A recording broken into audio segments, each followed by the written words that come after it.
Beta gamma function में एक wording आएगी। बीटा गामा फंक्शन कुछ नहीं होता, सिर्फ और सिर्फ एक डेफिनेट इंटीग्रल होता है। ठीक, अब कैसा डेफिनेट इंटीग्रल होगा वो बाद में देखेंगे, पहले एक वर्डिंग आएगी, उस वर्डिंग को सुन लो क्या होता है। एक वर्डिंग आएगी इम्प्रॉपर इंटीग्रल।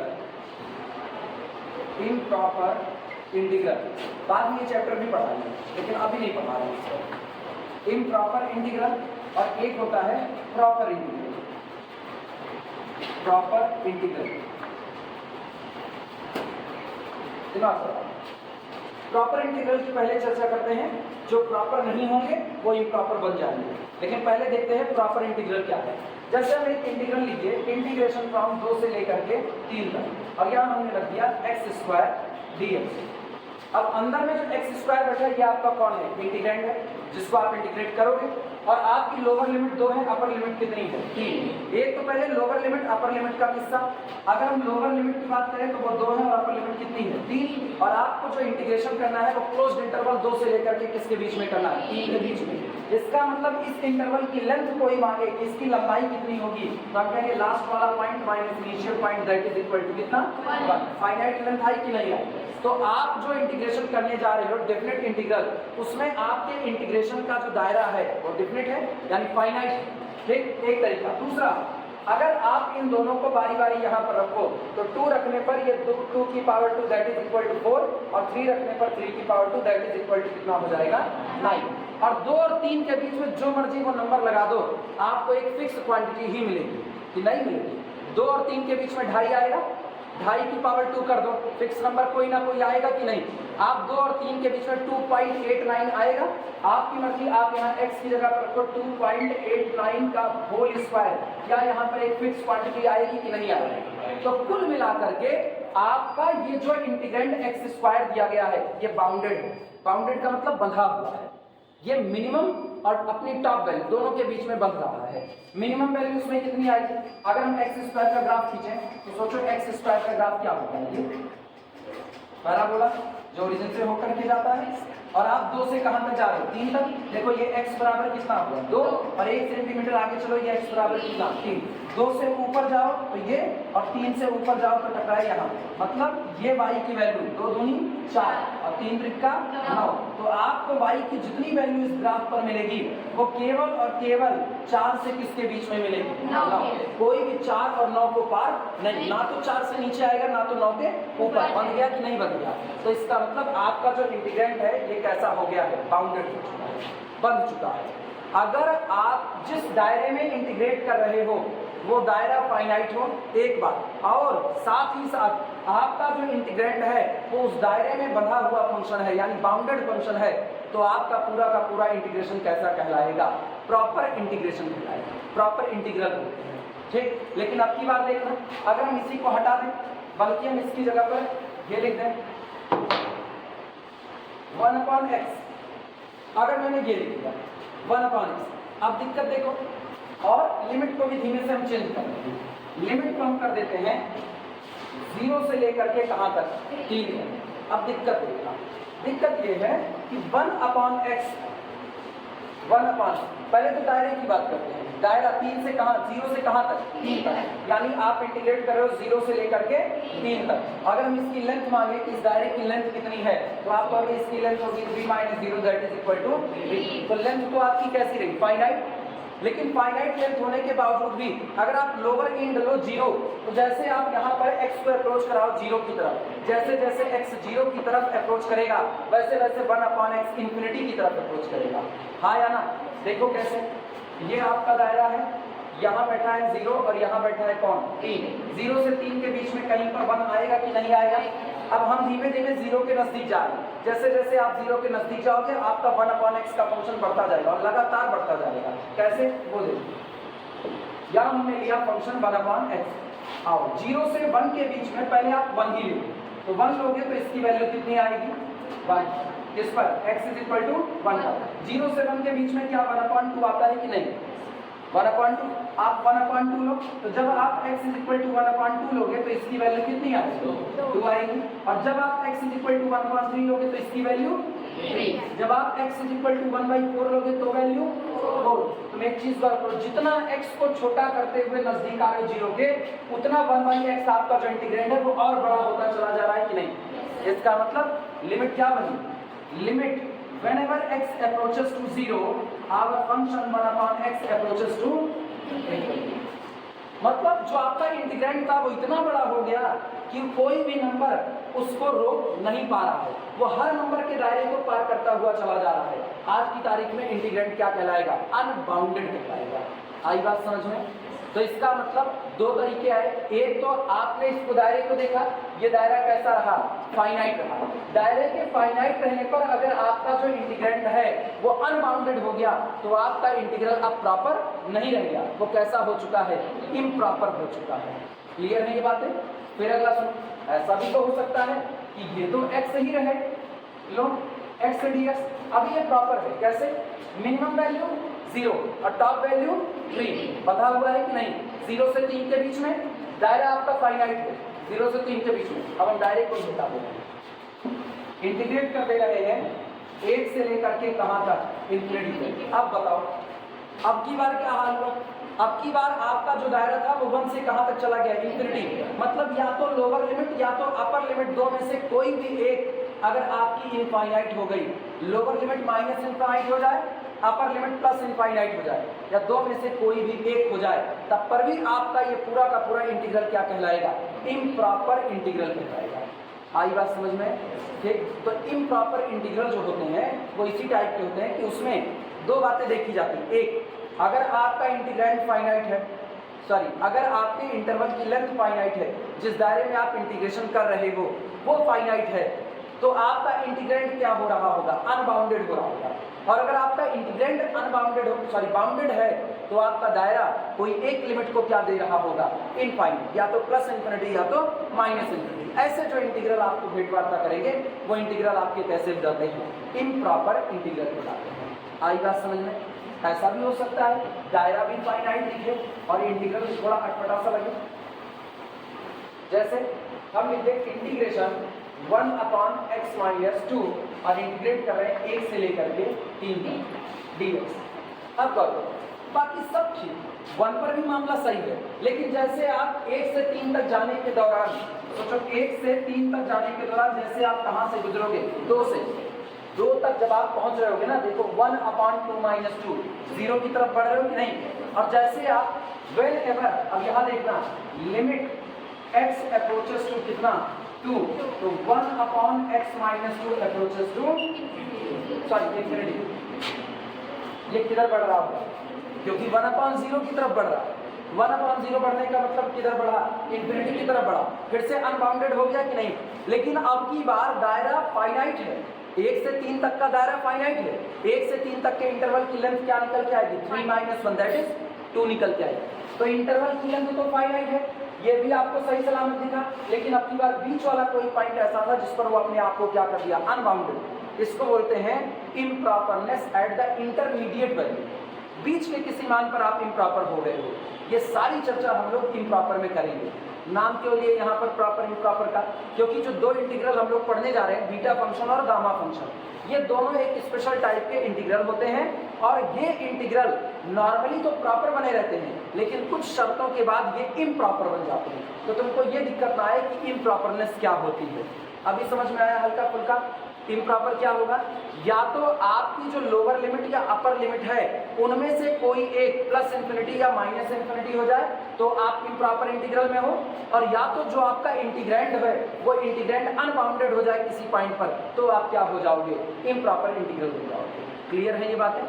चलो शुरुआत करते हैं बीटा गामा फंक्शन की। इसको लिखना नहीं, ये हम लोग बस ऐसे जान लें।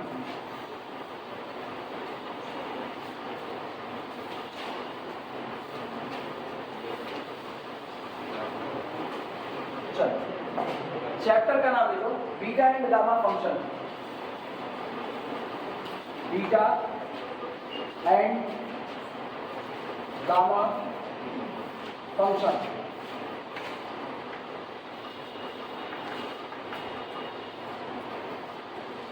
बीटा एंड गामा फंक्शन, ठीक। इसमें सबसे पहली हेडिंग डालना बीटा फंक्शन,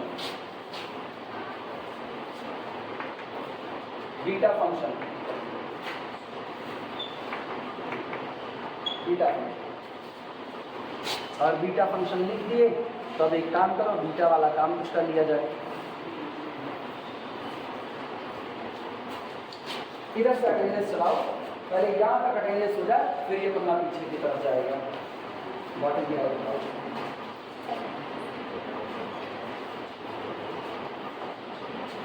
बीटा फंक्शन में लिखा, कुछ कोई डेफिनेशन नहीं है, डेफिनेशन बहुत सिंपल सी है, यही कि बीटा फंक्शन एक डेफिनेट इंटीग्रल होता है। तो हम लोग सीधे वही डेफिनेट इंटीग्रल ही लिख रहे हैं। रिप्रेजेंट कैसे किया जाएगा वो सुनना।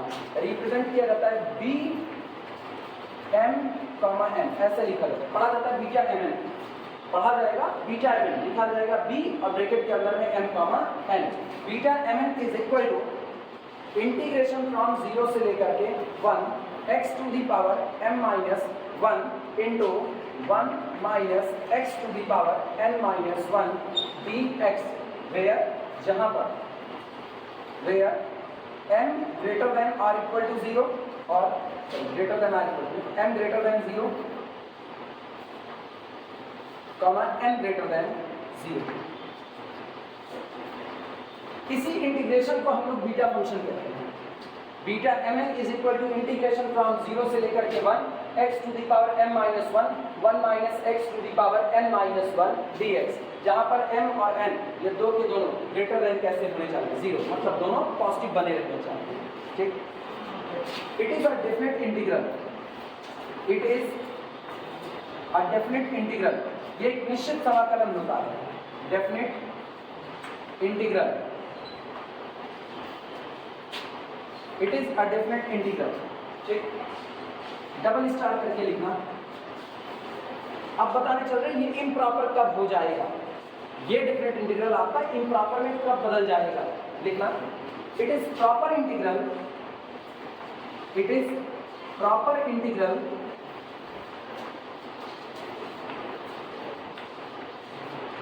It is proper integral when, जब m ग्रेटर देन और equal to 1 comma n greater than और इक्वल टू 1, जब तक ये जो पावर m और n लगी हुई है, अगर m की वैल्यू 1 या 1 से बड़ी रही, n की वैल्यू 1 या 1 से बड़ी रही, तब तक तो ये इंटीग्रल आपका प्रॉपर बना रहेगा। लेकिन जैसे ही इनकी वैल्यू 1 से कम हुई, ये इम्प्रॉपर बन जाएगा। तो लाइन चेंज करके लिखना, बट लेकिन बट इम्प्रॉपर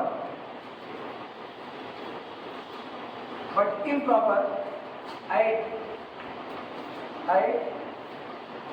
अब किस किस एंड पर इम्प्रॉपर होगा वो बता रहे हैं।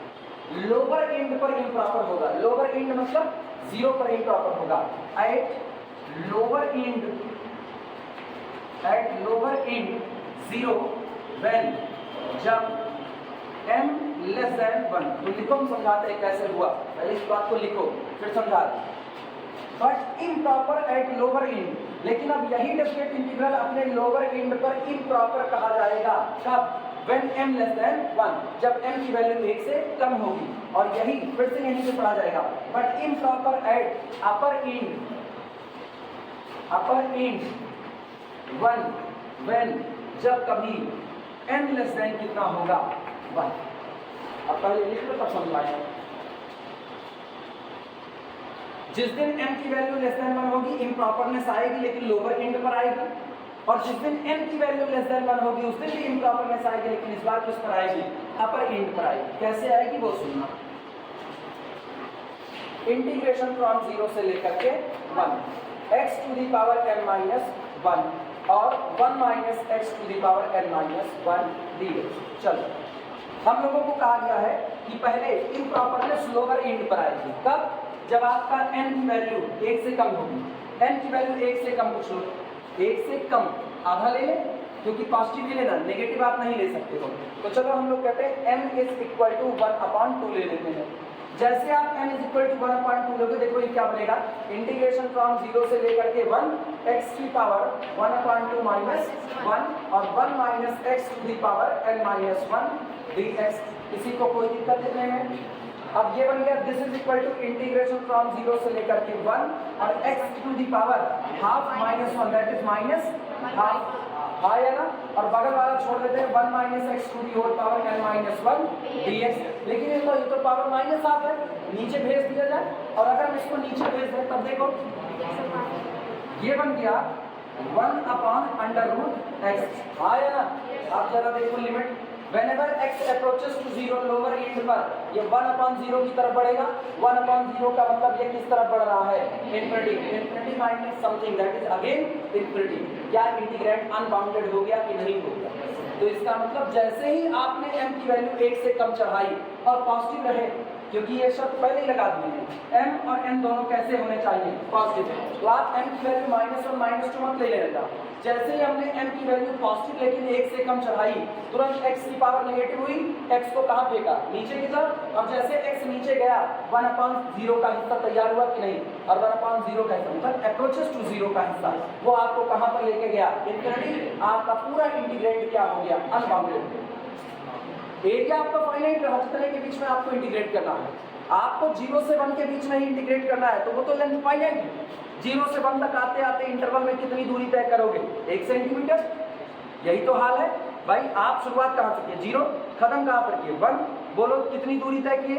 Ending point minus starting point 1 - 0 that is equal to कितना? 1 आया। इसका मतलब ये दायरा तो फाइनाइट रहा, लेकिन आप इनकी वजह से, किसकी वजह से? लोअर एंड 0 पर आप इम्प्रॉपर हो गए। किसकी वजह से? x की पावर n माइनस 1 की वजह से। किसी को कोई दिक्कत इतने में? अब सुनना, अपर एंड पर क्यों हमने कहा? हो गया 13।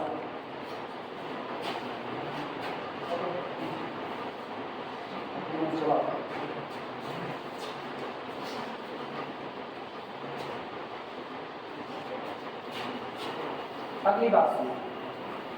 अब की बात चर्चा को m से शिफ्ट करो, किसकी तरफ? n की तरफ। अब और n की वैल्यू को कितना लेना है?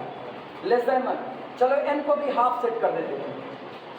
n is equal to 1/2 set करो। इंटीग्रेशन फ्रॉम 0 से लेकर के कितना? 1 और x to the power m minus 1, और ये हुआ 1 minus x to the power half minus 1। क्या आपकी बार इसकी पावर नेगेटिव होगी कि नहीं? और जैसे इसकी पावर नेगेटिव होगी, इसको नीचे भेजो तो बनेगा कितना? ये बनेगा इंटीग्रेशन फ्रॉम 0 से लेकर के 1 x to the power m minus 1 divided by, ये नीचे आएगा रूट में, अंडर रूट 1 माइनस x। कितना हुआ? क्लियर। अब की गौर करो, लोअर एंड पर दिक्कत नहीं है। अगर आप x बराबर 0 रखते भी हो तो 1 - 0 दैट इज इक्वल टू 1, कोई बवाल नहीं। लेकिन जैसे आप अपर एंड का 1 रखोगे, 1 - 1 दैट इज अगेन कितना? 0। फिर से अनबाउंडेड हो गए कि नहीं? तो इसका मतलब जिस दिन m की वैल्यू 1 से कम आती है उस दिन लोअर एंड पर इम्प्रॉपरनेस देता है, और जिस दिन n की वैल्यू 1 से कम आती है उस दिन अपर एंड पर इम्प्रॉपरनेस देता है। आई बात समझ में? इसीलिए ये बातें यहाँ पर लिखी गई हैं। It is proper integral whenever m greater than or equal to 1, n greater than or equal to। जब तक ये लोग 1 या 1 से बड़े रहेंगे आपको कोई दिक्कत नहीं होगी। कैसे दिक्कत नहीं? वो भी सुन लो।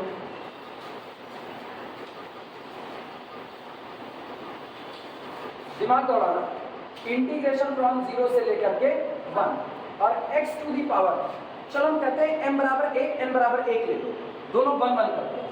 तो ये हुआ 1 माइनस 1 और ब्रैकेट में 1 minus x to the power 1 minus 1, साथ में कितना? dx। बोलो x की पावर 0, इसका मतलब इंटीग्रेशन 0 से 1, ये कितना हुआ? 1 माइनस एक्स की power 0 that is again 1 dx। क्या कोई दिक्कत आई? अंदर में कांस्टेंट पड़ा, कांस्टेंट हमेशा बाउंडेड होता है। दायरा भी आपका कैसा रहा? बाउंडेड रहा। तो आप प्रॉपर बने रहे कि नहीं? अब की बार हम m और n दोनों को 1 से बड़ा कर दे रहे हैं। तब हाल देखो, अपने आप से सोच करके बताओ। इंटीग्रेशन फ्रॉम 0 से लेकर के 1 x की पावर, ये आपका है m माइनस, ये आपका है n माइनस। जब m की वैल्यू 1 से बड़ी है, m की वैल्यू 1 से बड़ी है, तो 1 से बड़े में से 1 घटाओ, पॉजिटिव या नेगेटिव? पॉजिटिव। तो इसका मतलब ये क्या रहा? और पॉजिटिव। कुछ भी रहे लेकिन रहेगा तो पॉजिटिव। अगली बात सुना, 1 माइनस एक्स की पावर n माइनस 1, लेकिन n की वैल्यू 1 से बड़ी, और अगर ये 1 से बड़ा है तो 1 से बड़े में से 1 कम करोगे, पॉजिटिव या नेगेटिव? पॉजिटिव। यानी again 1 minus x to the power कितना रहा? पॉजिटिव। हाँ या ना? आप बताओ, ये लोग तो नीचे जाएंगे नहीं। जब ये लोग नीचे जाएंगे नहीं तो देखो टॉप वैल्यू कितनी चढ़ाएंगे। जरा x बराबर 0 भरो, x बराबर 0 भरोगे तो इसकी वजह से खत्म, 0 रहा। 1 भरो तो ऊपर वाले की वजह से ये वाला 0 पूरे को किया। क्या भाग पा रहे हैं बहुत ज्यादा? बाउंडेड बने रहे कि नहीं बने रहे। तो इसका मतलब जब आप m और n को 1 से बड़ा रख रहे हो तो इनकी पावर पॉजिटिव पॉजिटिव इनको ऊपर रोक दे रही हो, और ऊपर रुकने की वजह से अब ये हमेशा हर बार आपकी प्रेजेंट बाउंडेड। बवाल इधर था जब ये नीचे जा रहे थे और नीचे जाने के बाद 0 हो रहे थे। क्लियर हुआ कि नहीं हुआ? तो इसका मतलब जब तक ऐसी सिचुएशन है कि m और n दोनों 1 से बड़ा है तब तक आप कैसे बने रहोगे? 1 से बड़ा या 1 के बराबर है तब तक आप प्रॉपर इंटीग्रल में। लेकिन जैसे m या n दोनों में से किसी भी एक की वैल्यू 1 से कम, हाँ 1 से कम आनी शुरू हुई, तुरंत आप कैसे हो चुके हो? इम्प्रॉपर हो चुके हो। क्लियर है ये बातें सबको?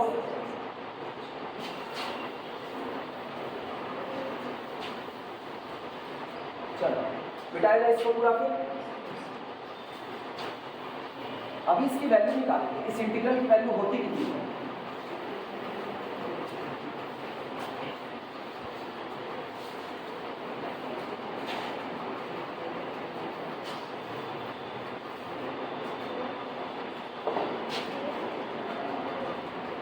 हेडिंग डालो सिमेट्रिकल प्रॉपर्टी, हेडिंग डालो सिमेट्रिकल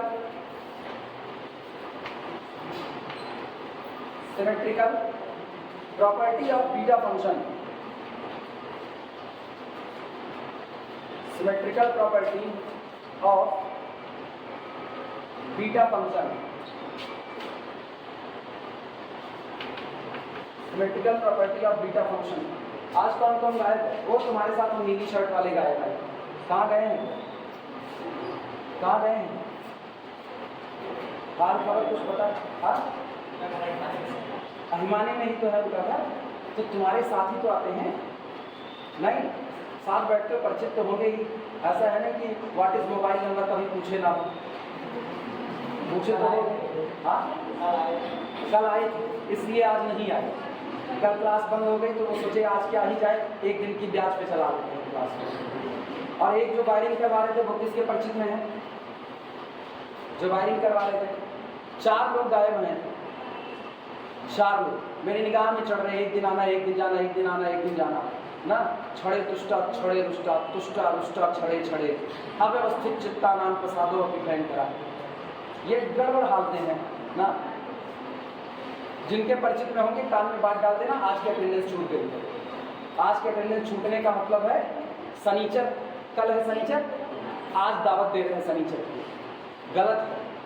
किसी कोचिंग में जाओगे ना कुछ मिलने मिलने वाला नहीं है भाई। नहीं हाँ या ना? इधर इधर इनसे पूछो, इनसे हाँ या ना? वहाँ यहाँ अंतर पता चल रहा होगा ना? हाँ वहाँ दूसरी ही काया होती है। वहाँ ऐसा लगता है जैसे आपके ऊपर कोई भूत सवार है, और यहाँ दूसरी ही काया है, क्योंकि मुझको उसी एक व्यवस्था से नफरत है। इसलिए नहीं नफरत है क्योंकि वो व्यवस्था खराब है, इसलिए क्योंकि लोग उसको पैसा कमाने का जरिया बना दिया, उसको बर्बाद कर रहे हैं। 45 मिनट की क्लास कभी भी मैथ में नहीं हो सकती है, इस बात को हमसे लिखित में लिखो। और अगर कोई 45 मिनट की क्लास पर मैथ को बांध रहा है तो सिवाय बेईमानी के कुछ कर नहीं रहा, खुलेआम बोल रहे हैं। बहुत सीधी बात बोल रहे हैं। और जब जब 45 मिनट की क्लास पर गणित वाले टीचर को बांधा जाएगा, या तो उस टीचर के पास 2 कौड़ी का दिमाग होगा तो बंधेगा, और 2 कौड़ी का दिमाग नहीं होगा तो कभी बंधेगा नहीं। इतनी सी ही बात है। समझ सकते हो तो समझ लो। कहने को कह सकते हो सर आप भी क्या पढ़ाते हैं? बिल्कुल पढ़ाते हैं यार, बिल्कुल पढ़ाते हैं, इनकार किस बात का। लेकिन पता है उस व्यवस्था को रोज पानी पी पी करके कर जाते हैं, वो गलत व्यवस्था है। हाँ बोल दीजिए। हाँ जाओ यार पानी पी, हम भी तो पानी पी के उसी व्यवस्था को कर जा रहे हैं। जाओ पिए पानी। सिमेट्रिकल प्रॉपर्टी लेगा beta mn is equal to beta nm। ज़्यादा जल्दी क्या नहीं प्रूफ शुरू कर देंगे तो क्या लगेगा? जाओ ठीक है। हाँ सुनो इधर ध्यान देना। हाँ जाओ तुम्हारे मतलब का अभी कुछ नहीं बता रहे, अभी गौरहा मेथड चला रहे हैं। सुनो सिमेट्रिसिटी, सममिति, एक जैसा, इधर उधर उथल पुथल मचा भी दो तब भी कोई फर्क ना पड़े, उसको बोलते हैं सिमेट्रिसिटी। इधर एक शीशा ले लो, ये इस शीशे को बीच में से काट दो और उसके बाद ज्वाइंट करके इसको रख दो, आपको कुछ फर्क ही ना पता चले। इसका मतलब ये टुकड़ा इधर लगा दो चाहे ये टुकड़ा इधर, कोई फर्क नहीं है, सिमेट्रिसिटी कहलाता है। आई बात समझ में? वापस आप एक एक वो होता है, क्या होता है, रूबिक क्यूब। रूबिक क्यूब कोई खेला होता है उसको? नहीं। अरे वो जो यार पासे की तरह उसको घुमा घुमा करके रंग बनाते हैं सारे एक जैसे। रूबिक क्यूब का हिस्सा क्या होता है, अगर हम उसको पूरा का पूरा व्हाइट कर दें, पूरा व्हाइट कर दें, तो इधर वाला हिस्सा निकाले, पीछे लगाए, पीछे वाला आगे लगाए, क्या तुमको कोई फर्क पड़ेगा? हम उसको ऐसे घुमा घुमा करके रख दे, तुमको कोई अंतर पता चलेगा? नहीं। लेकिन अब सोचना, ये रूबिक क्यूब है और केवल इसमें से 4 कलर है, 4 कलर। हम इन चारों कलर में इधर हम कर रहे हैं रेड, इधर कर रहे हैं व्हाइट, इधर कर रहे हैं ग्रीन, इधर कर रहे हैं येलो, येलो डैटिंग कितना कर दिया, ठीक। अब तुमको कमरे के बाहर भेजे और ये दिखा करके भेजे, बाद में जब तुम लौट करके आओ तो उसके बाद तुमको लिखा मिले आर यहाँ आ गया, डब्ल्यू यहाँ आ गया, और चेंजिंग यहाँ पे। अब क्या तुम बता दोगे कि मैंने इसको रोटेट कराया हुआ है? बता पाओगे? अरे क्या नहीं बता पाओगे? जरूर बता लोगे। सोचो हम क्या लिखे हैं, WRGY, कलर ही अलग अलग हैं, सेम कलर थोड़ी लिया। इधर कौन सा कलर है? रेड। कमरे के बाहर जब जा रहे थे तो यहाँ रेड था, और कमरे के अंदर आए तो रेड यहाँ हो गया, शिफ्ट कर गया कि नहीं? अंतर पता चलेगा कि नहीं पता चलेगा? लेकिन ये बताओ, अगर हम ये चारों के चारों colour white white white white, जिनको गाँव की भाषा में उज्जर बिज्जर कहा जाता है, अगर चारों कलर इसके सफेद हो जाए तब हम इसको रोटेट कराएं तो तुम कमरे के बाहर जाओ, कमरे के अंदर आओ, तुमको कोई अंतर पता नहीं चलेगा, क्योंकि सबका सेम हमने क्या कर दिया, कलर सबका सेम किया। तो क्या पता चलेगा? कुछ नहीं। अंतर कब पता चलेगा? जब ऐसा कुछ होगा।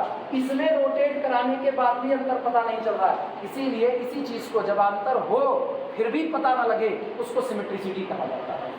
आई बात समझ में? यहाँ क्या कह रहे हैं, symmetrical property of the beta function. Beta function के पास एक प्रॉपर्टी होती है कि m और n पर सिमेट्रिक नेचर होता है। आप चाहो तो m की जगह n लगा दो और n की जगह m लगा दो, इंटीग्रल की वैल्यू में कोई फर्क नहीं पड़ेगा। जो पहले वैल्यू दे रहा था वही आज भी देगा। कहने का सेंस ये है, चाहे आप निकालो इंटीग्रेशन फ्रॉम 0 से 1 x to the power m 1 minus x to the power n minus 1 dx, चाहे आप ये निकालो, और चाहे आप निकालो इंटीग्रेशन फ्रॉम 0 से 1 x to the power n और 1 minus x to the power 1 m minus 1 dx। सोचो क्या हमने बदल दिया कि नहीं बदला? m की जगह क्या किया, n, और n की जगह m, उसके बावजूद भी दोनों इंटीग्रल की वैल्यू कैसी आएगी, same. That's why it is called beta function is symmetrical with respect to m and n। m और n के रिस्पेक्ट में आपका बीटा फंक्शन कैसा रहेगा, सिमेट्रिकल रहेगा। आई बातें समझ में? इसी बात को हम लोगों को प्रूव करना है। चलो शुरुआत करते हैं।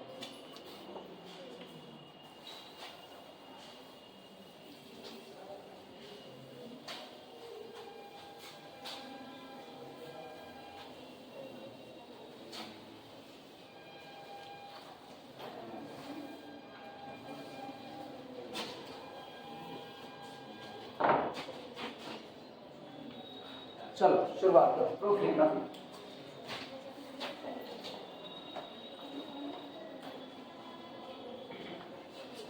प्रूफ बीटा mn, सबसे पहले जैसा हम लोगों ने डिफाइन किया उसके आधार पर बीटा mn इज इक्वल, ये होता है इंटीग्रेशन फ्रॉम 0 से लेकर के 1 x to the power m minus 1 minus x to the whole power n minus 1 dx। जो डिफाइन किया पहले उसी के आधार पर चल रहे हैं। और डेफिनेट इंटीग्रल की एक प्रॉपर्टी होती है, इंटरमीडिएट में पढ़े होंगे, याद हो तो बड़ी अच्छी बात है, नहीं याद हो तो लिखने चल रहे हैं, याद कर लेना, ये प्रॉपर्टी होती है। देखना, सिंस इंटीग्रेशन फ्रॉम 0 से लेकर के a f of x dx, ये आपका बराबर होता है इंटीग्रेशन फ्रॉम 0 से लेकर के a f of upper limit minus x dx। हाँ या ना? याद है? बिना याद से बात कर लेना ऐसे, ठीक, नोट करो। Since integration of this is equal to this, इसी प्रॉपर्टी का हम ऊपर वाले इंटीग्रल में इस्तेमाल करेंगे, इसी प्रॉपर्टी का। और बोलो मुझको क्या मिलेगा यहां से, यूजिंग दिस या सो बीटा mn बराबर beta mn is equal to, दिमाग दौड़ाना, इंटीग्रेशन 0 से लेकर के 1 तक। सुनो, अगर फंक्शन ऑफ x था तो अब function of upper limit minus क्या बन जाएगा, x। इत्मीनान से सुनना, वापस बोल रहे हैं, अगर फंक्शन ऑफ x था तो अब बन जाएगा function of upper limit minus x बन जाएगा। मतलब जहां जहां x है उसकी जगह क्या कर दो, अपर लिमिट माइनस x कर दो। अपर लिमिट बताओ क्या है, 1 है, तो जहां जहां x है उसकी जगह 1 माइनस x भरो, देखो क्या आएगा, ये आ जाएगा 1 minus x to the whole power m minus 1, और यहाँ जाएगा 1 minus 1 minus x to the whole power n minus 1 dx। हाँ यार, यानी ये हो गया this is equal to integration from 0 से लेकर के 1 minus x to the whole power m minus 1, और इसका हाल देखो, ओपन करो, 1 माइनस 1 कैंसिल आउट हुआ, माइनस माइनस प्लस, ये बना x to the power n minus 1 dx। एक काम करो, जरा सुधार करके लिख लो, this is equal to integration from 0 से 1, x को आगे लाओ, x की पावर n माइनस 1 और 1 minus x to the whole power n minus 1, साथ में कौन, dx। नकल बैठाओ दिमाग में, जब शुरुआत की है x की पावर m माइनस 1 तो पहले बीटा m आया, अभी शुरुआत किससे कर रहे हो, n माइनस 1, तो ये होगा बीटा n। फिर अगला देखना, खात्मा किस पर, n माइनस 1, तो यहाँ कौन, n। अभी खात्मा किस पर, m माइनस 1, तो यहाँ कौन, m। इसका मतलब जो वैल्यू बीटा mn की होगी वही वैल्यू बीटा nm की होगी। तो बीटा फंक्शन mn में कैसा हुआ, सिमेट्रिक हुआ। आप m की जगह n कर दो, n की जगह m, इंटीग्रल की वैल्यू पर कोई फर्क नहीं पड़ेगा, नोट करो।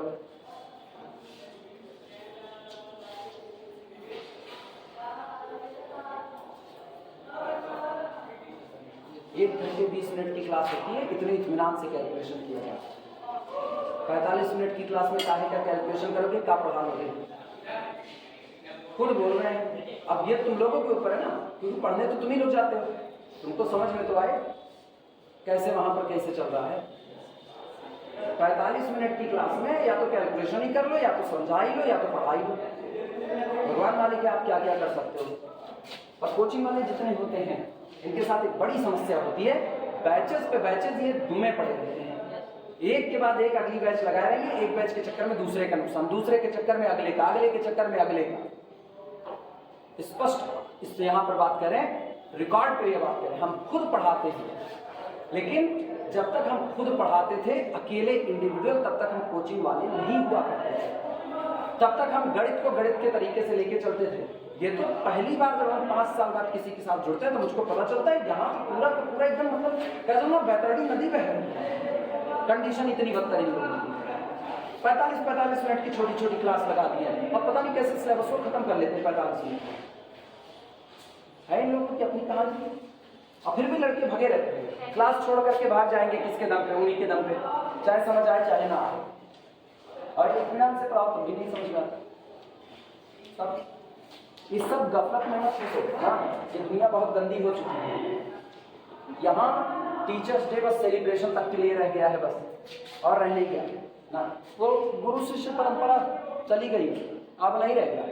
अब सभी लोग जानते हैं काहे का गुरु काहे का चेला ना, वो हमारे उनका ढेला में, हमारे उनका ढेला। अभी सब ऐसा चल रहा है, परेशान ना हटाया जाए।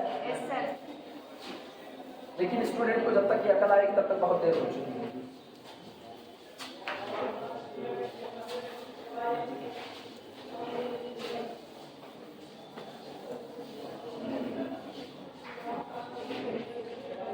चलो इसके बाद हेडिंग डाल दो, टू इवैल्यूएट बीटा फंक्शन। अब हम इस इंटीग्रल की वैल्यू निकालने चलते हैं, या कि इसकी वैल्यू कितनी होगी। टू इवैल्यूएट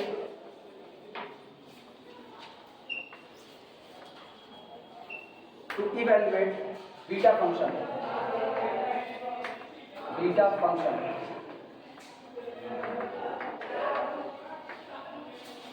तो कुछ लोग सही लोग ना उनको स्टूडेंट पर बात कर देते हैं। जैसे मेरे यहाँ एक है सीक्वेंस नहीं समझ आया सर जी बंद कर दीजिए, सक्सेसिव नहीं समझ आया सर जी बंद कर दीजिए, हमके गणित ही नहीं समझ में आ रही, गणित ही पढ़ाना बंद कर दिए, क्या ही मतलब रह जाएगा। और समझ में क्यों नहीं आएगा, क्योंकि घर पे जाकर के एक सवाल खुद से लगाना नहीं है। सबसे बड़ी विडंबना तुम लोगों के साथ ये आ रही है, एक बड़ी भीड़ के साथ, जो घर पर जाकर के किताब नहीं उठाना चाहती है, और ये मान करके चलो कि किताब जितना सिखाएगी उतना एक क्लास नहीं सिखा सकती। क्लास से किताब को पढ़ना सीखो, क्लास से पहले इस बात को सीखो कि किताब में कौन सा पैरा कब यूज हो रहा है, कैसे उसको पढ़ा जाता है। यानी बड़ निकल गए, बड़ निकलने से नहीं आएगा। किताब की अपनी जुबान होती है, उस जुबान को सीखो, उस जुबान में किताब को पढ़ो। 2 सवाल हम लगवा रहे हैं तो 4 सवाल की मेहनत घर पे करो, ना 4 की करो तो मिनिमम 2 की तो तुम भी करो। 50-50 का रेशियो, ये रेशियो 50-50 होना नहीं चाहिए, ये रेशियो होना चाहिए हमेशा 20-80, 30-70, यही रेशियो होना चाहिए। मेरी तरफ से कम, तुम्हारी तरफ से हॉक करके और ज्यादा आए, तब जा करके तुम तो यार वैसे भी स्टूडेंट की लाइफ है, सीखने वाली लाइफ है। अभी नहीं सीखोगे तो कब सीखोगे? कोच थोड़ी देर मेहनत करेगा, थक गए फिर भी स्टेडियम में बिताओ, घंटों बिताओ स्टेडियम में, निखारो। जो कला आती है उस कला को निखारना पड़ता है, और अगर वही कला ही नहीं निखार पाए तो क्या मतलब रह गया है। और वो याद करो, हिंदी में एक पढ़ाया जाता था, क्या पढ़ाते थे हिंदी में? करत करत अभ्यास थे जड़मति हो सुजान, रसरी आवत जाते सिल पर परत निशान। वही पढ़े वही छोड़ दिए ना, ये गड़बड़ी है। वही पढ़े वही छोड़ दिए, यही गड़बड़ी है। अगर उसको साथ में ले, नैतिक शिक्षा जो उधर बचपन में पढ़ाया जाता है उसकी सबसे ज्यादा जरूरत आज होती है। नैतिकता तो अब मर रही है, बड़े होने के बाद नैतिकता मरती है। बड़े होने के बाद जब तक लड़का 5वीं में पढ़ रहा है तब तक उसकी दिक्कत नहीं है। उनकी बात नहीं करें जिनको कोई संसाधन ही नहीं मिला। प्राइमरी में जो लड़के पढ़ने जाते हैं, कोई भीख मांगने वाले घर से जा रहा है, कोई कहीं से जा रहा है, उन बेचारों को संसाधन नहीं मिला, वो सीख ही नहीं पाए जुबान क्या है। वो तो गाली दे के ही बात करते हैं, वो गाली दे के बात करते हैं। मैक्सिमम भीड़ आपको ऐसी मिलेगी प्राइमरी में जो गाली दे करके बात करेंगे। अपने अगर हम बात करें जिनको थोड़ी बहुत संसाधन मिल रहे हैं, उनका क्या सीन है? 5वीं तक वो ठीक ठाक पढ़ते हैं, 5वीं का 6वीं 7वीं में जब आते हैं ना तो गाली देना शुरू करते हैं पहली बार। फिर 9वीं में जाते हैं, और 9वीं में जाने के बाद वो गालियों में पारंगत हो जाते हैं। फिर उनको एक मंत्र बांचना चाहे आए ना आए, लेकिन गालियों के सारे मंत्र आते हैं ना। तो का राम रमाई खाए, तो का काली माई खाए, कुल गाली जाते हैं।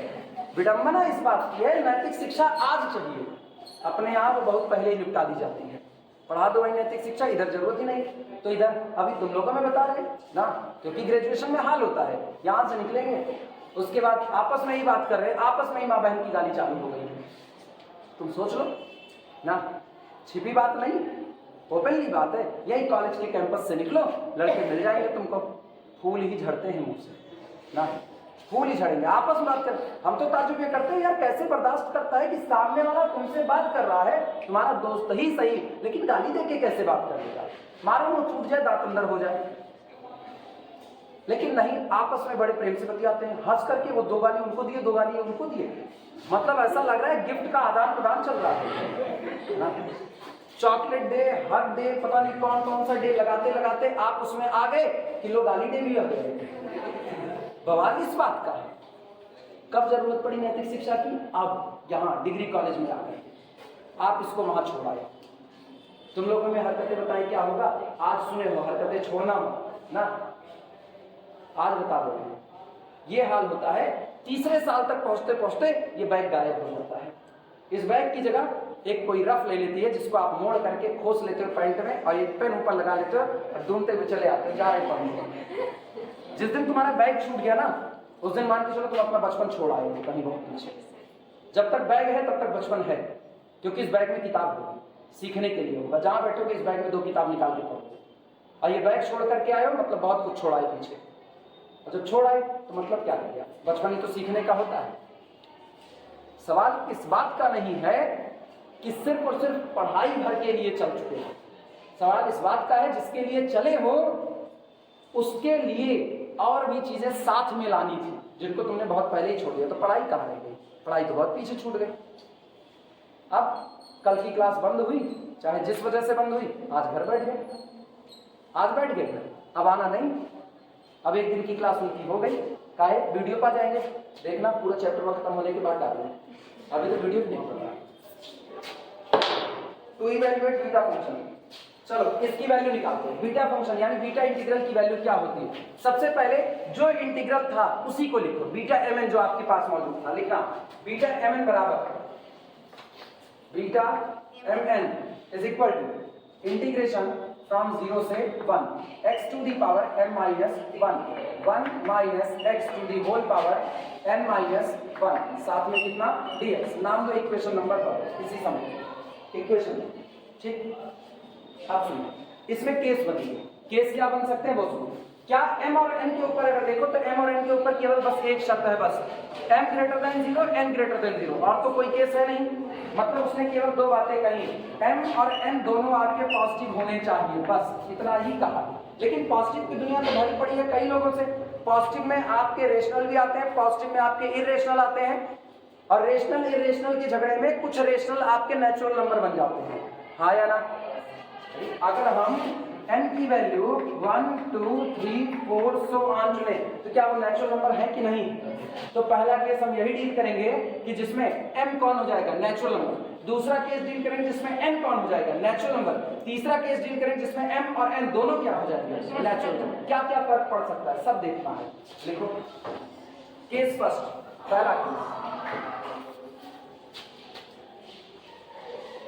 केस फर्स्ट, पहला case, small n belong to natural number set n।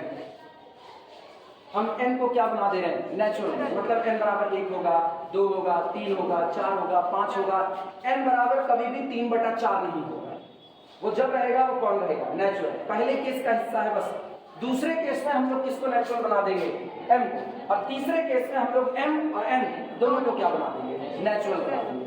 लिखना then beta mn, then beta mn is equal to integration from 0 से लेकर के 1 तक x to the power m minus 1 और 1 minus x to the whole power n minus 1 dx।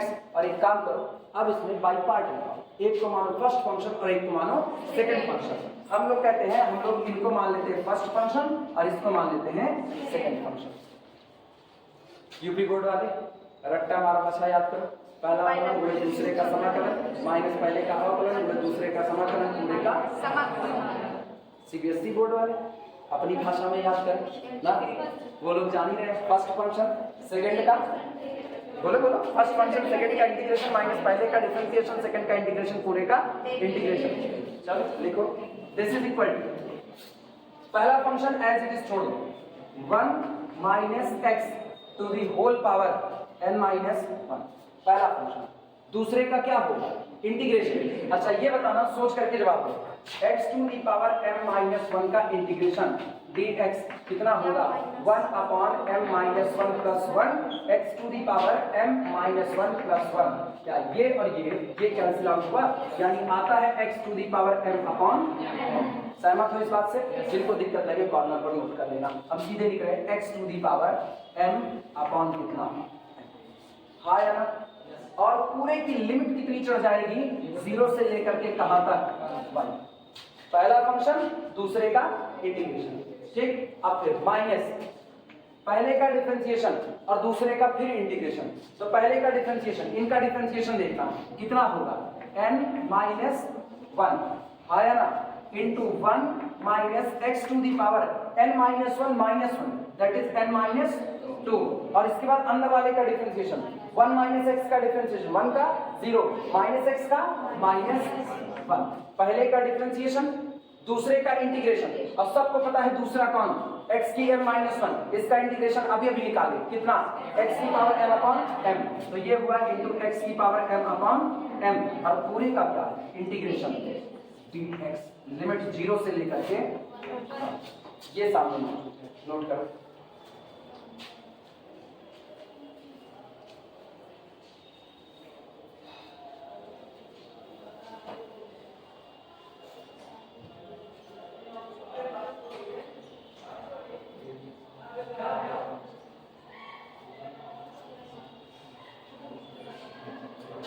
हो जाए तो बता दो, सबका हो गया, अटेंडेंस सबकी हो गई 40 ना? किसी तरह 46 पहुंचता है तो एक दिन छुट्टी मार देते हैं। अरे 9-10 से उठ करके 40 पहुंचेंगे।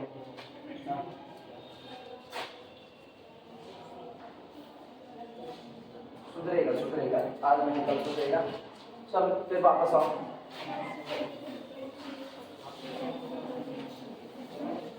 सुनो ध्यान देना, इधर इधर इधर वापस आओ, वापस। अपर लिमिट लोअर लिमिट रखना है, पहले वाले हिस्से में देखना। जरा अपर लिमिट रखो पूरे, लेकिन अपर लिमिट रखोगे मेरे को इससे कोई फर्क नहीं पड़ता। यहाँ जैसे अपर लिमिट x बराबर 1 रखोगे 1 माइनस 1 क्या कर देगा 0, और इसके 0 होने की वजह से ये भी कितना होगा मल्टीप्लाई। तो ये पूरा हो गया अपर लिमिट पर 0, और लोअर लिमिट पर जैसे आप 0 रखोगे तो इसकी वजह से फिर पूरा 0। तो कुल मिलाकर के चाहे हो अपर लिमिट चाहे हो लोअर लिमिट ये पूरी वैल्यू भी 0। मामला खत्म। अब सुनो, ये जो माइनस है इसको बाहर लेकर के आओ तो माइनस माइनस प्लस हो जाएगा। यानी आप जो वैल्यू निकालो वो बीटा mn की है, beta mn is equal to, दिमाग दौड़ाना, ये -1 बाहर आया तो प्लस हो गया, और एक और चीज कांस्टेंट n-1 अपॉन कितना m, इसको बाहर निकाल रहे हैं तो n-1 अपॉन m प्लस 0।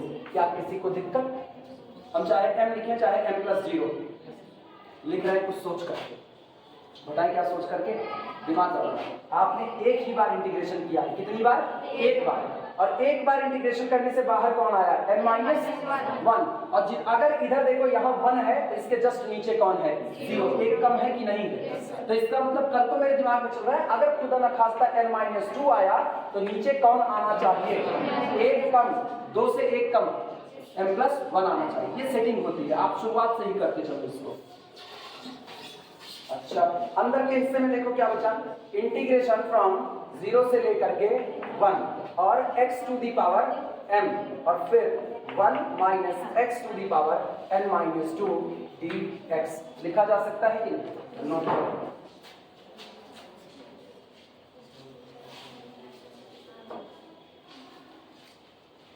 फिर वही काम, इनको मानेंगे क्या फर्स्ट फंक्शन, और इनको मानेंगे क्या सेकंड फंक्शन, और वही सारा काम फिर से दोहराएंगे, और 2 ही बार दोहराएंगे।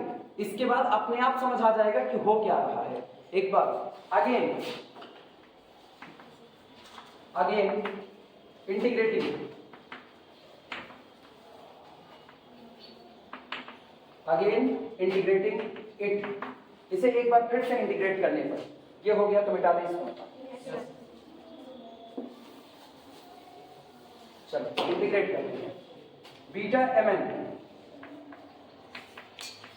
Is equal to n-1 upon m, ये तो कांस्टेंट टर्म है, इसको हम बाहर ही रखेंगे, सारा किस्सा अंदर लिखाएंगे, देखना सब ब्रैकेट के अंदर करेंगे। पहला फंक्शन दूसरे का इंटीग्रेशन, तो पहला लिख दे रहे हैं 1 minus x to the whole power n-2, और इसका भैया इंटीग्रेशन करो तो x की पावर m+1 अपॉन m+1। अभी बोले थे क्या m+1 नजर आ गया कि नहीं नजर आ गया? अब ये आएगा आपको, ठीक, और लिमिट कहां से कहां तक? 0 से लेकर के 1 तक, ठीक। ये ब्रैकेट अभी क्लोज नहीं हुआ, ब्रैकेट चल रहा है, ये हमने केवल बस लिमिट के लिए लाइन खींच दी है कि हम इतने हिस्से पर ये लिमिट लगाएंगे। अच्छा, पहला फंक्शन दूसरे का इंटीग्रेशन, माइनस पहले का डिफरेंशिएशन, और इसका डिफरेंशिएशन करो n-2, और इसका कितना 1 माइनस x की पावर n-2 माइनस 1 n-3, और अंदर वाले 1 माइनस x का फिर से कितना -1, और इसका इंटीग्रेशन x की पावर m+1 अपॉन m+1, और पूरे का इंटीग्रेशन 0 से 1, और बाहर यहाँ पर कौन रहा dx। क्या एक बार फिर से अपर लिमिट की वजह से ये 0 और लोअर लिमिट की वजह से ये फिर से 0, यानी अगेन इसकी पूरी वैल्यू 0, ठीक। तो बीटा mn क्या मिला? Beta mn is equal to, चलो देखो बीटा mn क्या आया, सुनो बाहर कौन मौजूद है n-1 अपॉन m, इसको हम लोग रहने देते हैं n-1 अपॉन m+0 रहने देते हैं। अगला काम देखना, ये तो पूरा खत्म है, इसकी चर्चा ही खत्म। -1 को बाहर निकाले तो कितना +1 आया ना, वापस देखो -1 को बाहर निकालो, माइनस माइनस कितना प्लस n-2 अपॉन m+1, तो इसका मतलब 1, ये देखो n-2 अपॉन m+1, नकल बैठ रही है दिमाग में। जब यहाँ पर माइनस साइन मत देखो, जब यहाँ 1 तो नीचे एक कम 0, जब यहाँ 2 तो यहाँ एक कम 1, इसका मतलब अगली बार डिफरेंशिएट करेंगे, यहाँ आएगा n-3 और नीचे कौन आएगा m+2 आएगा। क्लियर है कि नहीं? ठीक, और ये पूरा हो गया इंटीग्रेशन फ्रॉम 0 से लेकर के 1 तक, और कितना x to the power m+1 और into 1 minus x to the power n minus 3 साथ में 3। अब इतना नोट कर लो, अब इसको हम जनरलाइज कर देंगे। टाइम देखते रहे यार क्या हो रहा है। आज तुम लोगों को एग्जैक्ट 3 बजे ही छोड़ना पड़ेगा। उधर एमएससी में क्लास है, वो 4 बजे तक है एमएससी वाली।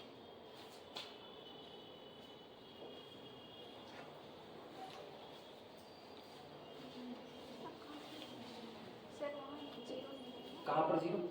सर जी n-1/m इंटू 0 नहीं सर, ऊपर उसके ये लिख बच्ची, चाहे ना लिखो, चाहे लिखो m चाहे लिखो m+0। ये तो तुमको सिखाने के लिए m+0 लिखे, अदरवाइज किसी में 0 जोड़ रहे हो उसका कोई मतलब है? तुम किसी का आगे चिल्ला करके दो, हे सुनो हम तुमको 0 रुपया दिए थे, कोई मतलब बैठेगा कुछ नहीं।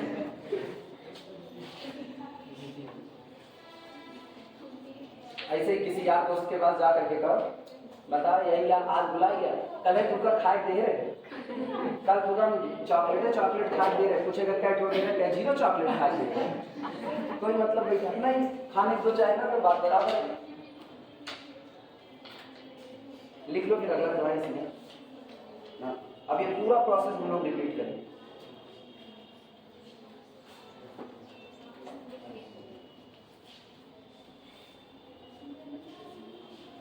हो गया कुछ मिटाया है?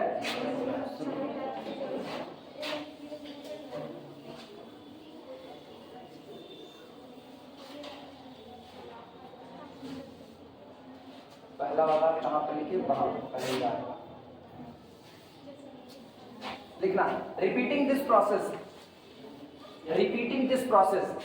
रिपीट करते, इसी बात को हम वापस रिपीट करें, मतलब हम इंटीग्रेट करते ही रहेंगे। रिपीटिंग दिस प्रोसेस हम नहीं लिखे, तुम लोग लिखो, स्पेलिंग भूल गए तो बताओ। Repeating this process we get, repeating this process we get. और देखिए क्या क्या मिलता है। वैल्यू तो निकाल रहे बीटा एम की, तो उसके अलावा तो कुछ मिलेगा नहीं। Beta M is equal to, नकल बैठा हो अपने दिमाग में, जब तुमने पहली बार इंटीग्रेट किया, पहली बार, तो यहाँ कितना आया? n में से कितना कम हुआ? 1 बार। जब आपने दूसरी बार इंटीग्रेट किया तो n-1 था, n-2 और आ गया। जब आप तीसरी बार करने जा रहे हो तो बगल में कौन सजेगा? पहले ऊपर वाले को सजा लेते हैं, n-3। फिर आप करोगे चौथी बार तो कौन सजेगा? n-4। क्या n में से धीमे धीमे कम हो रहा है कि नहीं? आपने n को नेचुरल नंबर माना है, हाँ या ना? अगर n एक नेचुरल नंबर है तो थोड़ी देर के लिए अपने दिमाग में एक नेचुरल नंबर 20 रखो। 20 शुरुआत की तुमने n बराबर 20 से। पहली बार आप जब इंटीग्रेट किए तो 20-1, फिर जब आपने दूसरी बार किया तो 20-2, 20-3, 20-3 कितना होता है? 17 होता है। तो पहला तो आपका हुआ 19, फिर 18, फिर 17, फिर कितना? 16, फिर 15। घट रहे कि नहीं? अब घटते घटते घटते घटते एक दौर ऐसा आएगा जब आप कहोगे 5 गुणे 3 गुणे 2 गुणे 1, उससे कम करोगे तो 0 हो जाएगा। आई बात समझ में? तो इसका मतलब हम लोग लास्ट में कहां तक आके रुकेंगे? 1 तक। अब देखो कैसे लिखा जाएगा, इसको हम लोग लिख रहे हैं। इसका मतलब शुरुआत करेंगे n-1, एक कम हुआ, फिर n-2, फिर n-3, अब टू सो ऑन चलते चलते। अगर n में से n ही निकाल दे तो 0 हो जाएगा कि नहीं? तो वो तो करेंगे नहीं, तो इसका मतलब चलते चलते सो ऑन n-1। क्या हमने n में से n निकाला? नहीं, हमने केवल कितना निकाला? n-1 निकाला। और देखो बचा क्या? n-n खत्म, -1। क्या आप लास्ट में 1 पर ही रुके हो कि नहीं रुके? ये चालाकी है बस उसको लिखने की। अगली बात सुनना, फिर अरे लिखो मत, पहले इधर सुनो, छापना चालू कर देते हैं। अपॉन शुरुआत कहां से किए? m+0 से। अगला कौन हुआ? m+1, फिर m+2। तो अब तो चल रहे m+0, फिर m+1। देखो हम जस्ट नीचे 1 तो उससे एक कम 0, फिर कितना? 2 तो एक कम 1, फिर कितना? m+2, अब टू सो ऑन m+ ये कितना है? n-1, n-1 से भी एक कम n-2। समझो क्या कहे हम? n-1 और इससे भी एक कम n-2। तो m+n- कहाँ रुकेंगे? 2 पर। आई बात समझ में? किसी को कंफ्यूजन? बोल भैया पक्का है? तुम्हारी शक्लें बता रही, तुमको कंफ्यूजन है? नहीं, ऐसे ही हो।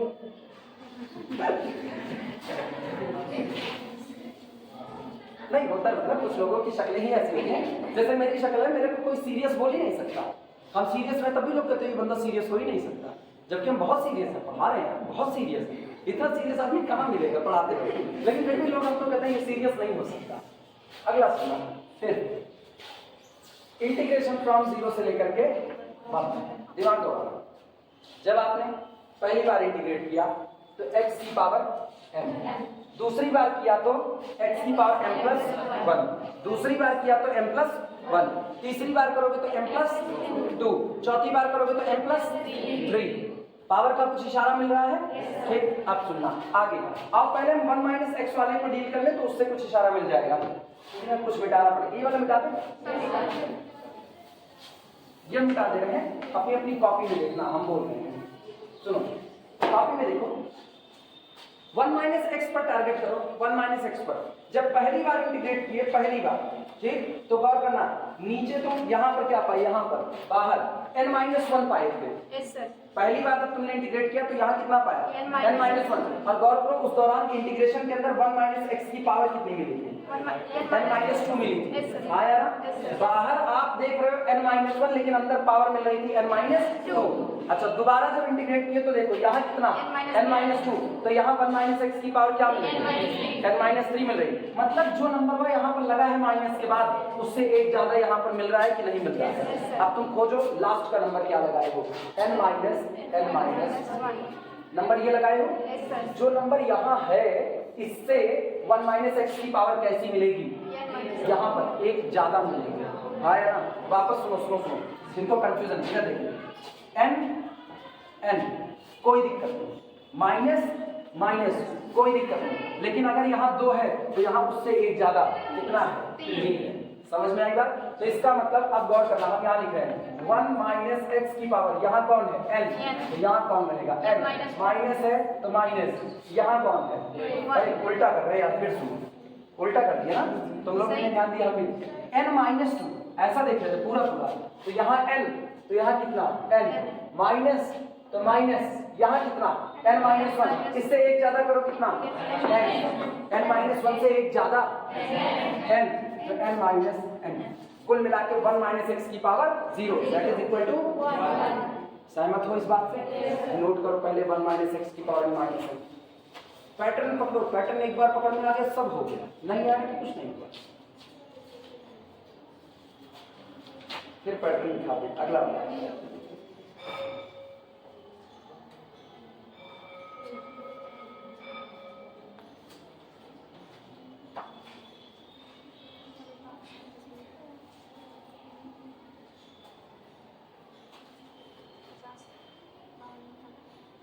अगला बोले। पहला वाला इंटीग्रेशन देखना, नीचे क्या था, m प्लस 0, आया ना? तो देखो अंदर में इंटीग्रेशन x की पावर m दिख रहा होगा। अब देखना क्या बराबर दिख रहा है कि नहीं दिख रहा है, ये m तो वो भी x की पावर m। सुनो दूसरी बार तुमने किया तो यहाँ क्या दिखा, तो देखो x की पावर में भी क्या यही नंबर दिख रहा है कि नहीं, मतलब m वाला लास्ट में जो नंबर छोड़ रहा है x की पावर में वही दे रहा है कि नहीं दे रहा है। पैटर्न मिला? तो इसका मतलब ये हुआ यहाँ क्या दिख रहा है, तो इसका मतलब यहाँ x की पावर यही नंबर चल जाएगा। सहमत हो कि नहीं? यानी m प्लस m-2, और यहाँ लगा दो कितना, कोई दिक्कत किसी को? नोट करो, अगर पैटर्न पकड़ना इसमें सीख लिए तो कोई दिक्कत नहीं है, पैटर्न पकड़ना नहीं सीख पाए, भूल गए तो फिर बवाल हो जाएगा, फिर तुम नहीं लगा सकते इसको। फिर तो या तो फिर इतना मेच्योरिटी हो, हम तुमको पैटर्न सिखा रहे हैं जबकि हम इसको पैटर्न से नहीं करते। मेरे को करना तो पता है, इतनी बार इंटीग्रेट किया इतनी बार कम हुआ, इतनी बार किया इतनी बार कम हुआ, तो इतनी बार करेंगे तो इतना ही कम होगा, लेकिन फिर भी हम तुमको पैटर्न सिखा रहे हैं क्योंकि तुम्हारे लिए ये पैटर्न पकड़ना ज्यादा आसान पड़ेगा कि आपको वही पता चल रहा है कि पावर क्या लगने वाली है। अब सुनना, इसका मतलब फाइनल टच हुआ मेरे पास, beta mn is equal to, तुम लोग बस बराबर करके लिखना, is equal to n-1 n-2 up to so on. क्या हम इसको सुनो ये n माइनस n कट गया, माइनस माइनस 1 पर रुक रहा है कि नहीं? सोचो n शुरुआत में क्या बोले थे? नेचुरल नंबर है, दिमाग लगा, n नेचुरल नंबर है। नेचुरल में से 1 कम हुआ, नेचुरल में से 2 कम हुआ, नेचुरल में से 3, नेचुरल में से 4 कम होते होते आप पहुंचोगे 5 गुणे 4 गुणे 3 गुणे 2। और देखो ये कौन है? 1। सही है या गलत है? और होल डिवाइडेड बाई का हाल देखना, m फिर कितना, m प्लस 1 फिर m प्लस 2 और चलते चलते m plus n minus 2 integration from 0 से 1 x की power m plus n minus 2 dx, क्योंकि वो तो हो गया 1 माइनस x की 0 दैट इज 1। हाँ या ना? नोट करो।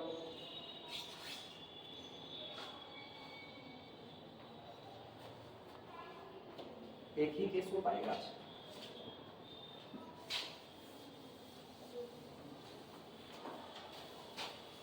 और मेरे ख्याल से x की पावर समथिंग का इंटीग्रेशन तो सब लोग कर सकते हो। करें इंटीग्रेशन? पहले लिख तो सब करें।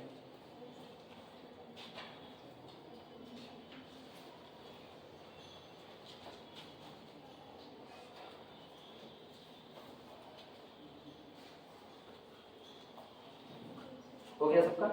और इंटीग्रेट करते हैं। दिस इज इक्वल टू, सुनना, n माइनस 1 n माइनस 2 से चलते चलते 3 इंटू 2 इंटू, सोचना मत 5 4 काटे नहीं, छिपा दी बस, whole divided by m plus 1 m plus 2 up to so on.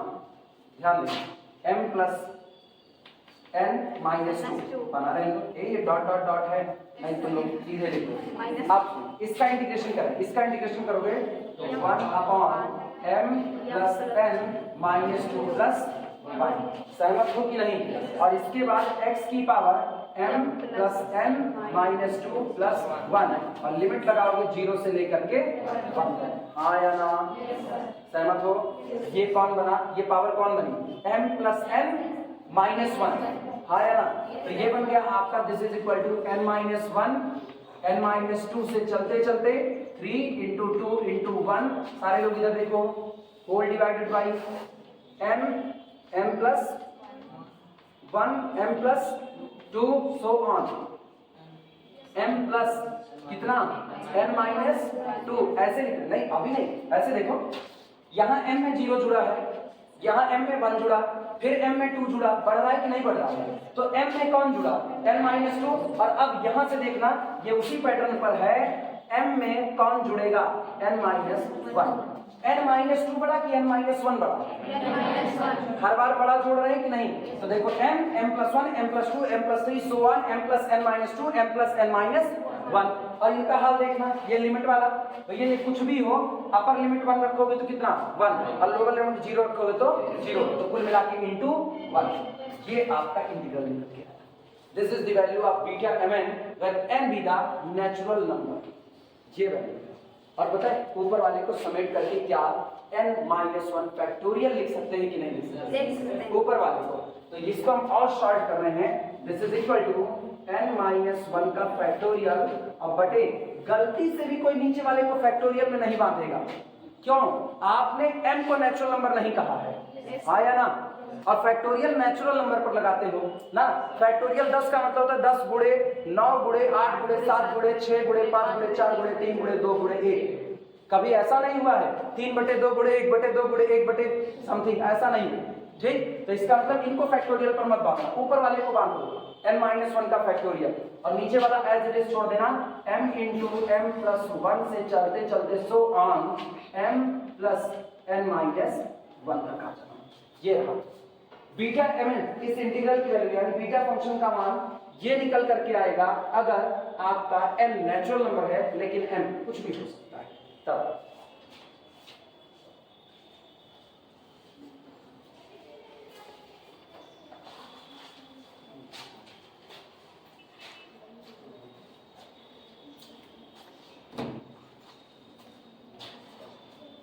चार मिनट बचे हैं।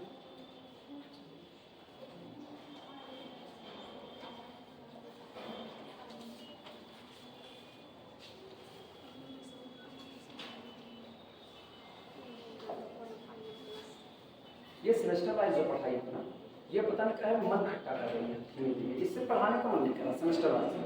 आप कहते हैं ना खुल के पढ़ाने वाला, वो खुल के आप नहीं पढ़ा सकते, ये बड़ी बवाल है।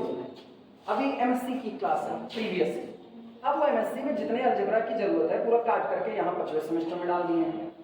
जब सारा यहाँ ले आती 5वें सेमेस्टर में, उसके बाद बंदा 6वां सेमेस्टर रहेगा, तब एमएससी में पढ़ने जाएगा, तब उसका अलजेब्रा दिखेगा। आज सेमेस्टर में आपको कई महीना दे रहे पढ़ने के लिए, 3 महीना 4 महीना। हाँ, सेशन जुलाई से रन कर रहा है। सेशन कब से रन कर रहा है? जुलाई से। और क्या जुलाई में कोई क्लास पाए हो? जी नहीं पाए। उधर एमएससी का सेशन जुलाई से रन कर रहा है, 1 जुलाई से। और जानते हो अभी तक मार्केट में किताब तक नहीं आई है। आज 15 सितंबर के बाद 16 सितंबर हो गया है। 16 सितंबर को वो प्रॉपर वे में क्लास पाएंगे, पहली क्लास प्रॉपर वे में 16 सितंबर को। और सितंबर के बाद फिर आधा सितंबर तो छन्न हो गया, अक्टूबर नवंबर। छन्न नहीं कहते, इसलिए छन्न कहते ना कि जैसे आप तावे पे पानी डालो झन्न थे उड़ गया, वैसे ही आप कहो। आपको मिला कितना? सितंबर के बाद अक्टूबर नवंबर दिसंबर में एग्जाम है, 2 महीने में आप कोर्स खत्म करो, 2 महीने में विश्व गुरु बन जाओगे ना, दूसरे पढ़ाने लायक हो जाओगे, इतना तगड़ा पढ़ाते हैं। सर ये फिर थोड़ा समझा दीजिए। आप सर वहाँ से 1/m प्लस n, कहाँ से बना पा 1/m प्लस n बताना, मेरी उंगली जा रही है, बताना सर कहाँ? वहाँ पर ऊपर वाली। हाँ हाँ हाँ ये बना पान वाला, इसको क्या करें? बैलेंस कर लिया है बहनी, इधर देखो, इधर m + n - 2 था, इंटू 1 दिस आया था, ये सब हम बैलेंस लगा दिया है। ये पूरा अपॉन में है, ये रेल रुक गई है, ये रेल यहाँ तक है। अभी ठीक है? अभी कहीं कंफ्यूज हो? कहाँ कंफ्यूज हो? ईमानदारी से बताओ तो बताओ। अब पता नहीं कहाँ कंफ्यूज हो, ये भी सही है। सुनो इधर ध्यान दो, सुनो ध्यान दो। n-1 था, n-2 था, 3 × 2 × 1 था, ठीक? m+1 m+2 से चलते चलते m+n-2 था। इसके बाद ये वाला हिस्सा जो था इसका इंटीग्रेट किया, इसका इंटीग्रेशन हुआ, जो पावर होती है वो नीचे आती है, 1 पावर प्लस कितना 1, क्योंकि आपका इंटीग्रेशन x की पावर m का इंटीग्रेशन क्या होगा 1/m+1। तो देखो पावर प्लस 1 और फिर x की पावर प्लस 1, तो ये कांस्टेंट टर्म था, इसको बैलेंस कर लिया इसके साथ और इसका इंटीग्रेशन का लिमिट लगा दिया, तो लिमिट लगाएंगे अपर लिमिट पर 1। अच्छा तुमको यही नहीं समझ आता कि ये आया कहाँ से ना? हाँ, हम कह रहे हैं इसको बैलेंस करना नहीं। चलो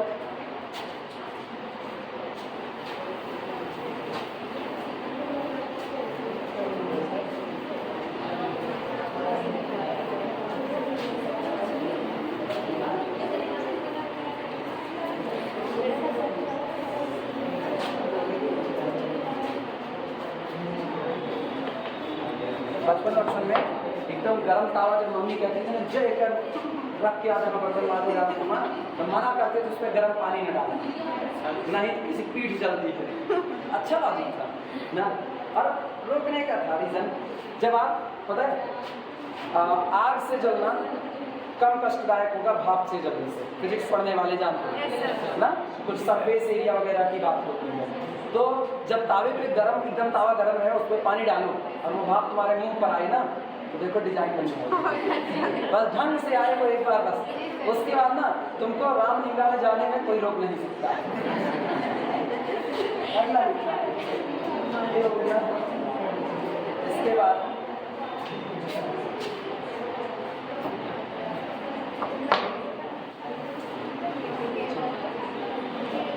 हेडिंग डाल दो केस सेकंड, केस सेकंड जाने दे यार, टाइम का कौन सा है, कौन अपने लोग मरने जा रहे हैं। Case second m belongs to n, m belongs to n, second case. अच्छा सुनो इधर फटाफट सुनना, ये केस तुरंत निपटा देंगे क्योंकि अपने पास एक लॉजिक है। अभी थोड़ी देर पहले हम लोग सिमेट्रिसिटी की बात की, हमने कहा बीटा फंक्शन जो आपका होता है वो m और n में क्या होता है, सिमेट्रिक होता है। तो जब ये m और n में सिमेट्रिक होता है तो अब तक मैंने n को नेचुरल कहा, अब किसको नेचुरल करें? या रोल इंटरचेंज कर दो, पूरा फार्मूला जो निकाले हो इसमें जहां जहां n है उसकी जगह क्या कर दो m, और जहां जहां m है उसकी जगह क्या कर दो m।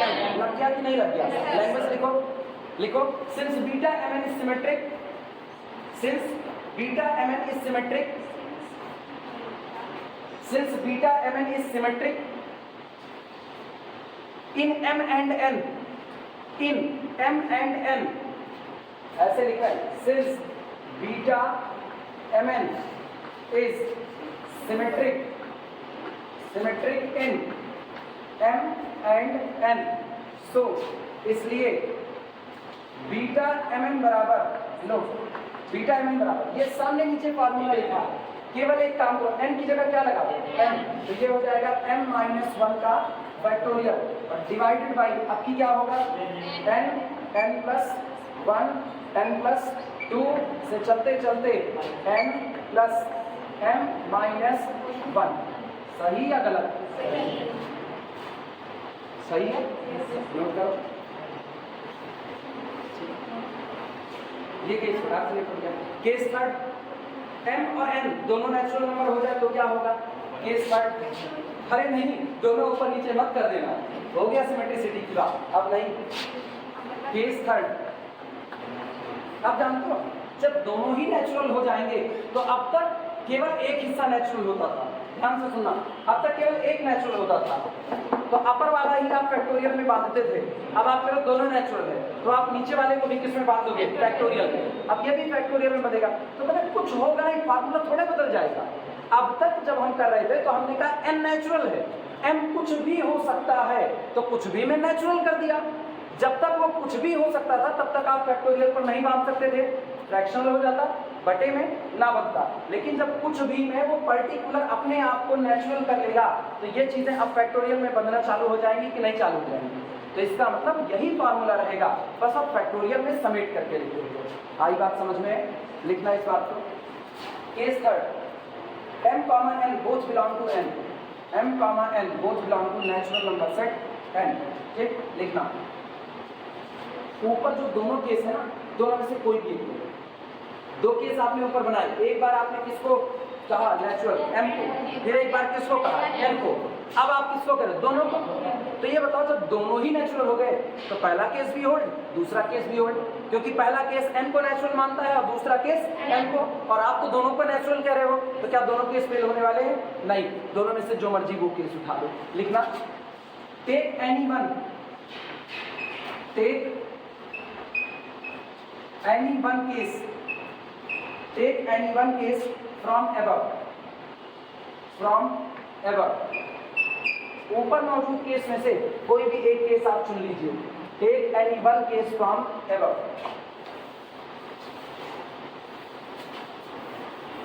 ध्यान दें, बीटा mn बराबर, और साथ में बने रहो, फटाफट लिख लेते, बीटा mn बराबर n माइनस 1 का फैक्टोरियल डिवाइडेड बाई, फार्मूला अपनी अपनी कॉपी में देख करके लिख सकते हो, मतलब नीचे हम m को भरने चल रहे हैं, तो डिवाइडेड बाई m प्लस 1, फिर अगला कौन? m plus 2 up to so on, चलते चलते m प्लस n माइनस 1।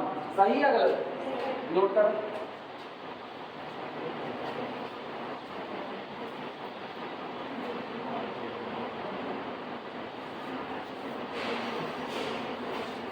एक बात सोचना,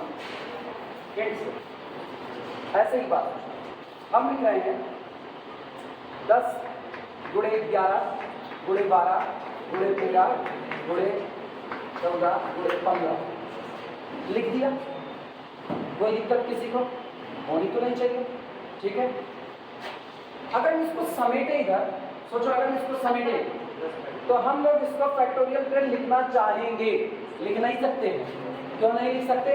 क्योंकि आगे कमी किसकी है? 8 की, फिर किसकी? नहीं, 9 की, 8 की, ये चलते चलते कहाँ तक? इतने की कमी। अगर ये कमी दूर हो जाए तो हम यहाँ हाथ रखें और पूरे को समेट करके क्या फैक्टोरियल कितना 15 तक ला सकते हैं कि नहीं? क्योंकि फैक्टोरियल 15 ही तो टूटेगा सब पर। और सेम कंडीशन क्या आपको यहाँ भी दिख रहा है कि नहीं? देखो m, m plus 1, m plus 2, m plus 3, so on, बढ़ तो रहा है, बढ़ रहा है, लेकिन दिक्कत दे रहा है, आप इसको फैक्टोरियल पर समेट नहीं सकते हो।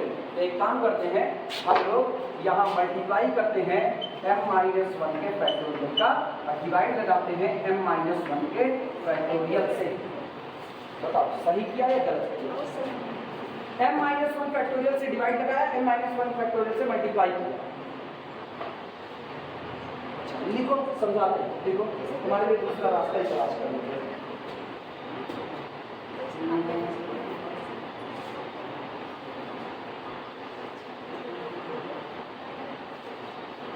दो मिनट, ऐसे मत करना, 2 मिनट।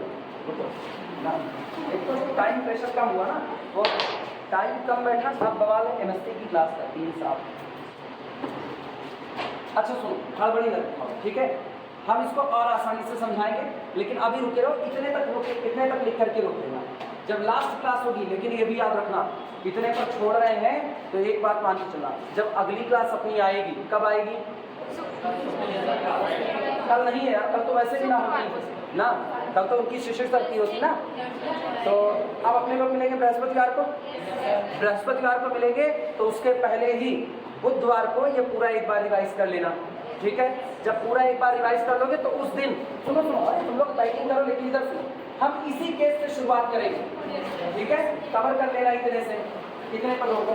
एमएससी की क्लास ले लिया, लेकिन उनका भी आज 15 दिन पता चलेगा बवाल में। हड़बड़ी में ना तुमको समझ